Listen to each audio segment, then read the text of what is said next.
Hello, everybody. This is Dan.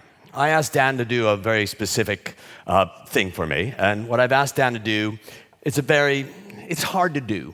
Not everybody can do it, but Dan could do it, and he told me he could do it. So right now, he's going to sit here and just sit. Look at that. Dan is going to sit here and to be mindful of himself sitting there while I am going to tell you stories. If you think that sitting here is an easy thing, might I suggest to you that you play the home game version and sit in your chairs and be mindful that you are sitting in your chairs. You'll discover it's not that easy to do. While this is going on, what I'm going to do is I'm going to tell you a couple of stories, personal stories, stories that you're going to want to keep in the recesses of your mind, those kind of stories. Stories that you stow away so that you don't have to think about them a lot. Stories that are kept in that spot in your brain where you keep that picture of yourself when you were 13 with that 13-year-old complexion that you had. You don't want to show that to people. Stories that are embarrassing and humiliating. And yet, when I think about these stories, I don't see them as embarrassing and humiliating. I see these stories as products of my life. I see these events as products in the process of my life. The product of your life is the process of living your life. You're never going to know what the outcome of your life is going to be. You'll never be aware of the process, but what you will be aware of are those moments where you go, that happened. Those moments where you say to yourself, is that a good thing or a bad thing? And what you get to do is you get to sit in it. You get to sit in it, like what Dan's doing. He's sitting in it. These experiences that we have, we can short-circuit them and hope that they go away, but they won't go away because they're meant to be the product of your life. Also, the process of living your life is the product of your life. The more you're aware of the moments that you're in, the more you're aware of this full life that you have. Again, there are times where you think, I'm going to want to get that out of my head. I'm not going to want to think about that. Does that make it go away? Of course it doesn't. What happens at that moment is you spend more time trying to avoid it than by sitting in it and living in it. Several years ago, I went to Chicago, my hometown, and I met my friend Dee Ryan there. And Dee said, there's a play that I'd like for us to see. It's called Red, and it's at the Goodman Theater. I don't know anything about the play. She said, let's go tonight. So I thought, all right, I'll get some tickets. And of course, it being the last night, and it being an 1,800-seat house and a very popular play, we got seats all the way up in the nosebleed section. The play is about Mark Rothko, his assistant, and these paintings that Rothko was commissioned to paint by this one New York hotel. I sit there, and I'm in the seat, and the show is about to begin, and Dee texts me, and she said, I'm going to be late. Her seat was the only empty seat in this house. That was it. So the play starts, and what happens is the character playing Mark Rothko and his assistant get to the lip of the stage, and Rothko says, what are these paintings telling you? And he turns to his partner. He turns to his assistant, and assistant doesn't say anything at all. What are these paintings telling you? And he turns to his assistant, and assistant again doesn't say anything at all. What are these paintings telling you? Now, at this moment, I was very inspired. I'm from Chicago's Second City, which is the mecca of improvisation all over the world. And what we used to do at Second City is we'd get to the lip of the stage and ask for a suggestion for a location, we'd say, and that suggestion would then be used to have the subsequent scene. There was a show that I saw at the Second City where the two actors were a little more clever about taking their suggestion. One actor was turning to her partner and said, and held up in her hand, just held her hand up like this and said, what is this? And her partner was silent. What is this? And her partner was silent. And then she went, what is this? Asking the audience to give a suggestion. And then they got a suggestion and they carried the scene on from there. Let's cut back to the Goodman Theater. I think you know where this is going. What are these paintings telling you? I'm sitting in my row. I looked at everybody and go, I got this one. I got this. I'm a professional. Don't try this at home. I know what's happening.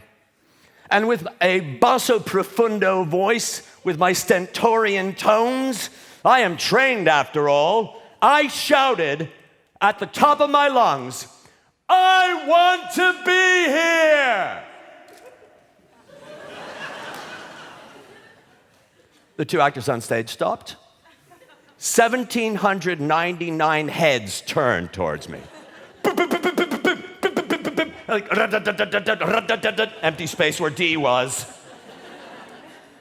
At that moment I thought, this is a play. This isn't an improv show.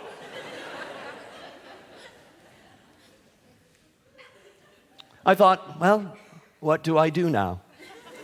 3 thoughts came to me. One was primitive, primal, instinctive. It was this: flee. Flee. Head to the nearest exit, keeping in mind it might be behind you, and just go. No one saw you, you're up in the nosebleed section, go. Another one was assume the fetal position and just sit here and just go over the event over and over and over in your head, just getting into that shame spiral and saying, this is why we don't have nice things. This is why I don't have a girlfriend. And this is why I don't have a real job. The third one was this: sit in it. Sit in it. Acknowledge the fact that that happened. It happened. The most important part of that word is happened. It is not what's happening right now. The product of my life at that moment, the process that I was in, the product of my life at that moment was to be present to one thing: the present. To be present to the present. And the present asked me to do this: sit in your chair and watch the play. It is a play and it demands your attention. And every time the echo of that event comes back to me, I'd go, nope. The product of my life is the process of my life right now. I'm in the process, and the process that I'm in right now is watching that. Watching that. And I'm still waiting for the humiliation to come, the embarrassment, and it doesn't. Several weeks ago, I was here in New Zealand. I was in Christchurch, and my friends Laura and Jonathan said, hey, let's go to the cave stream. And I'm like, great, what's a cave stream? And it's very complex. A cave stream is, imagine this if you will, a stream running through a cave. Jonathan and Laura were very great hosts. They gave me a wetsuit. They had a torch on my head, I would call a flashlight, and I had the proper shoes. We walk into the cave stream. The water is up to my waist, and the current is happening. I mean, it's really happening. Laura's in front of me. Jonathan is behind me. I'm trudging my way through, and I'm realizing this is a lot harder than I thought it was going to be. They should call it a cave rapid. So I watched Laura go around the corner, and I follow her around the corner, and there's a little waterfall. And I see that Laura is struggling to get on a landing, a boulder to the right of the waterfall. And Laura she's a strong person, and she was struggling with that. And she eventually lifts herself up and gets on the landing. And she sees me, and the look in my eyes must say, I want to go there too. So she reaches out her hand, she goes, David, grab my hand. Grab my arm, grab my arm. And I grab her arm, and at that moment I realize I have muscle fatigue. I have no energy in my arm. I cannot lift myself up. I was exhausted. I went back to the place where I was, and the water's coming at me, and I'm thinking to myself, I need help. I need help. The thought at that moment, I got it, like Jonathan's behind me, so I turn to say something to Jonathan, and the water comes into my mouth like a full-on faucet. And I'm thinking to myself at that moment, seriously thinking, I'm about to die. And then it occurred to me, humans have an option at times. And I was wondering, is this the option, the time for me to use that option? And the option is this: panic.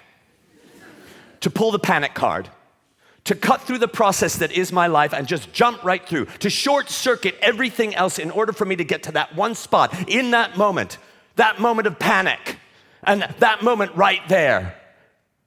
Is it the time for my body just to let my body go, my soft, middle-aged, puffy body slammed against the unforgiving cave walls, thousands and thousands of miles away from my warm, dry house with my 2 kittens and my girlfriend who's adorable?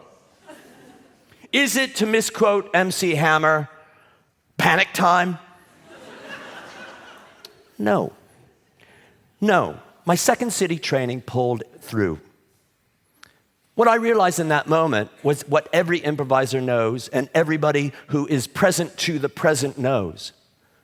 In regards to what I do next, I will know what I need to know when I need to know what I need to know. Let's break that down. I will know what I need to know when I need to know what I need to know. I will know what I need to know when I need to know what I need to know. The concept of what happens next doesn't matter. You know why? There's no such thing as next. You're not going to know what's next until after the event happens. That's when you know what's next. Prior to that, it's like, I'm here. And anytime you take yourself out of this moment to go, I'm going to figure out what's next, you are no longer present to the present. You are no longer in possession of that product which is called the now.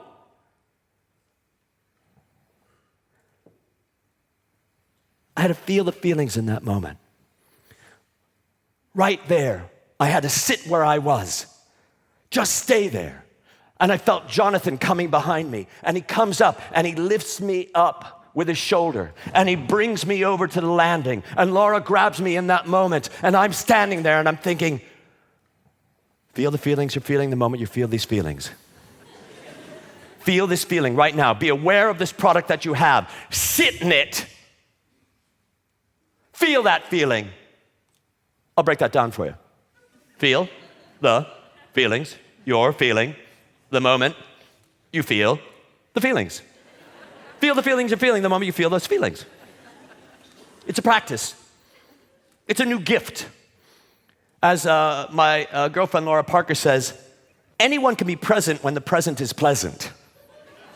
It's those moments when the present isn't pleasant that we want to jump through it, that we want to short circuit it, that we want to make it so that at that moment we don't want to be in it, but those are the moments that you're alive. Those are the moments, those are the stories that we like telling. Those are the exciting things. Those are the times where if you woke up every morning and you were able to get your car started, you were able to get to work on time, and then you had your lunch on time, and then you were able to go home and the food was ready, and then the TV show that you wanted to watch was on, your cats loved you, and then you went to bed. No one wants to hear that story. That ain't living. We get to be here right now. And we get to realize right now that we'll know what we need to know when we need to know what we need to know. We get to experience the life, to live in this moment and to accept it, knowing that, again, we'll know what we need to know when we need to know what we need to know. Sit in it. I had a student, and she said, God, I love what it is that you're doing. It's really great. I really feel connected to it. I've never really thought about being present. I never really thought about being aware, but my God, you were really helpful. And the next opportunity I have to be present, I'm going to do it.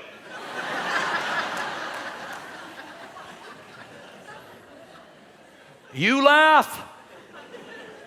In a couple of minutes, this show's going to be over, and you're going to get up and be on your way to the next thing. But in the meantime, this is what's happening. In the meantime, you get to sit in it. Even if you're standing, putting your jacket on, you get to sit in it and feel the feelings you're feeling the moment you feel those feelings. And to be aware and to be present that you're sitting here. To be aware of being aware, to be present to be present. That's what we're here for. When we're looking for what's next, we're short-circuiting those moments that we're in that are just so juicy and wonderful and dark. To be present to the this, the mayhem this, or the curious this, or the this that is uncomfortable, or the this that is beautiful. These are the thises that make up our life. And here's the thing.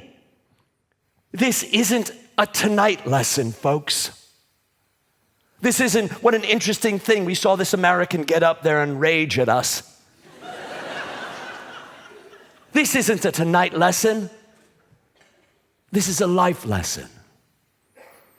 It's a gift. You're welcome. So when you have an opportunity to sit in it on your way home, sit in it.